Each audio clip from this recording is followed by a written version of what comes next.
Good afternoon po sa inyong lahat. Mapagpalang hapon po. Dito po ako sa taas ng buko. Yan. Pero hindi po ako sa taas ng buko. Andito po ako sa aking ibabaw ng balag. Yan. Ibabaw ng balag. Naglilinis po ako ng dumi ng nyog. Ayos po yung mga palapang magugulan. At yung mga tuyo. Yan. Medyo malinis-linis na. Ayun po yung isa malinis na. Nilinis ko po. Yan.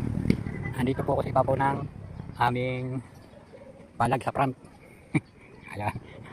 Narito po ako sa niyog.